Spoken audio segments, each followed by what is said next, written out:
my first time going live, so be gentle. But I have some requests for a review of the Roadrunner C-Series grader that attaches to a Skidsteer. And so I thought I would share with you a few of my thoughts. I've been running this piece of this attachment for probably, I'd say I've probably got about 10, 15 hours in it so far. So I'm going to share with you what my thoughts are. And I will start by saying I got this specifically to use for driveways, to grade and regrade driveways. And specifically, I got it because it gives me the ability to do crowns. And I'll show you how that works. And I will also mention that I bought this with my own money, and I spent every dime myself. The size that I got is the 6 foot 72-inch one, and I got that because I usually use I'm usually working on 10-foot driveways, and so I wanted to get something that was just over about halfway. And again, that's because I primarily bought this to be able to crown and be able to give some slope to the driveway. And in order to do that, I needed to get about halfway across. I didn't want to have it too big, but I also didn't want to have it too small. So that's the size that I use. You'll notice there's some serrated teeth here. That allows you to cut and dig into some of the harder ground. And then you've got the cutting blade back behind it. So once this ideally will get it loosened up, and then this will allow you to dig in, and it's more shaped like a dozer blade. Now I did get the dual hydraulics, and what that allows you to do is there's one over here, and you got one over here. And what that allows you to do is to be able to set the grade for each side without having to get out. You can see these little markers here is how you set it, so that pin will rise or fall. The red one is a level grade, and that shouldn't cut at all.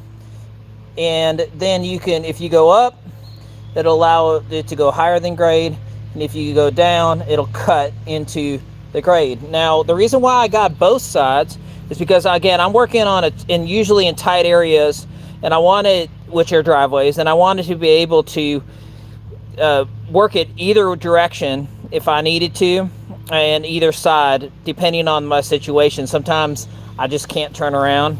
Now obviously I'm not going to be able to cut as tight with the blades because all the way the blades are shaped, but sometimes I'm not always cutting. Sometimes I'm adjusting and moving gravel that's loose on top, and so being able to back drag it, that doesn't matter whether I'm cutting into it or just dragging it back. So that's really helpful for me. I didn't get the wheels. You'll notice up here on the front there's an area that the wheels can attach to, and those go out front. Looks a little like well, like this power rake I have over here. So the wheels look a little like that. You can see a similar attachment there. But I decided I didn't need that. I didn't want the extra length. I've got kind of a tight area. Sometimes I'm hauling 3 or 4 attachments depending on what the job's requiring. And so I didn't want that extra length, and I haven't felt like I've needed it. It will help some with your skids not wearing out, but so far I've been fine with that. Here's some of the things I like about it. When I'm moving forward, I can push, and that's probably its biggest strength, is I can push and I can move a lot of gravel or material quickly into an area. And I can do it in a way that I can also shape it if I want to, again, by setting these different levels.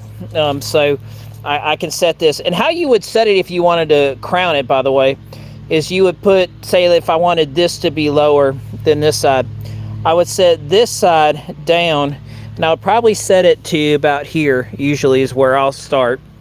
And then the other side I'll just either leave at the red mark, or sometimes I'll raise it up. Really, I can't tell you universally what to do.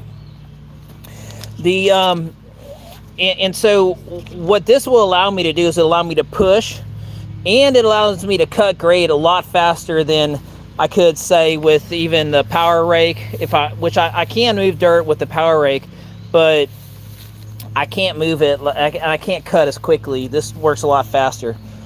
I also think using it for the crown is critical, and that's exactly why I bought it. And the other thing that I like about it is that I can be pretty darn precise. I can set it at a grade, and then I can just keep shaving off half inches or inches until I get it just to where I want. You could do that with a bucket, but you could be a lot more precise with this. Here's some things I don't like about it. Okay, so let's talk about those. These hoses are short, and I've already pulled this wire right there. I've pulled that straight out of that pin. And then I got to spend about 45 minutes getting those pins back into that connector. That was a pain. And they've actually sent me a longer one, but you can see I'm maxing out that length of the wire. It comes down here, and you can see it's pulling tight on that corner. That's not right. All my other attachments, here, I'll show you over here as an example. All my other attachments where I've got controller wires, you can see this comes over a foot past it, and then actually this part connects to another part over here. That's not even close. They're trying to rectify that, but they may or may not be able to. I haven't put up, they sent me a new one, and they sent it to me where I've got to put all the pins back in and put them all to the connectors, and I've got to rewire it, which honestly I didn't totally appreciate. I would have preferred that they would have just sent me a whole complete wire. This one's way too short. The other thing I didn't like is that I've got some little seepage over here that you can see. I haven't quite dealt with that yet, but something I've got to deal with. And the other thing I have talked to them about is that this is not designed well for stepping out of. So you can see there's a step plate here, but I'm going to use my attachment step, not this. That doesn't even make sense.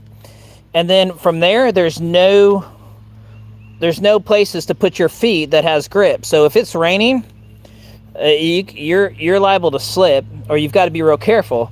The other thing is that there's two ways at least that I'd want to get out. I'd want to come out here and come out this way, or I'd want to come straight out the front. Well, when I'm coming straight out the front, now I've got these hoses, and I don't really want to step on the hoses. I don't think you should step on the hoses, but there's nothing to not step on the hoses. They need to protect those hoses. I think they need to put a plate over them, and they need to put, even if they just tack welded some diamond wire on these two spots here, that would go a long way to making it safer. And then I'd personally like to see some right here and right here too. So those are some things that I think they can improve on.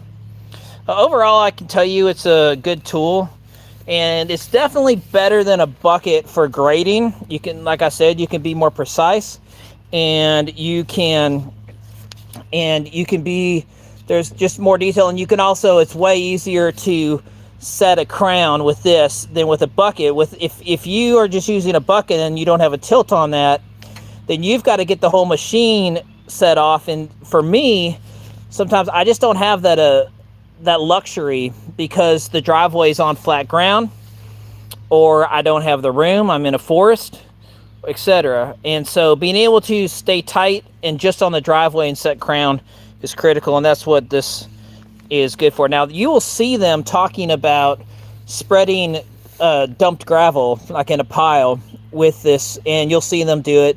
I've done it. I don't like it.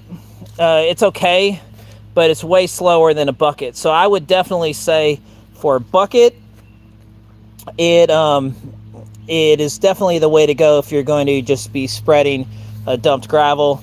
If you're touching up already spread gravel, it's okay, but I will point out one of the problems with it is that you see these rails here. In order to get the grade set, these rails are often digging into that fine gravel. Now that may be where the wheels could come in, because you could have the wheels float a little more, but even then, if I don't have compacted gravel yet, and I'm trying to shape it, those wheels are going to sink sometimes even a couple inches into that gravel, maybe more. Well, that's changing my grade on this. And you can see these cylinders, they like to pretend that you can come all the way up to here with these, but you can't, because these cylinders are not long enough. And so you can see I've only got about this much, which means I can only come up to about here on the above the grade. Well, that's a problem when I'm trying to shape uncompacted gravel. And so you'll start getting these dig lines in with the skids. So something to be aware of. It's not insurmountable. It's not like a do or die issue. You may need to come back in with a bucket and just smooth it out.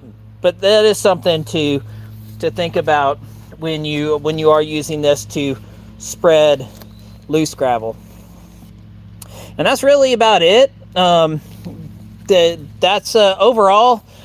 If I were to answer the question, would I buy it again? Do I think it's worth the money? I say yes for specific circumstances. And but one of them, which I've been working with and I didn't like it, was spreading piles of gravel. That was not nearly as good. I was hoping that I wouldn't have to switch attachments in order to do that.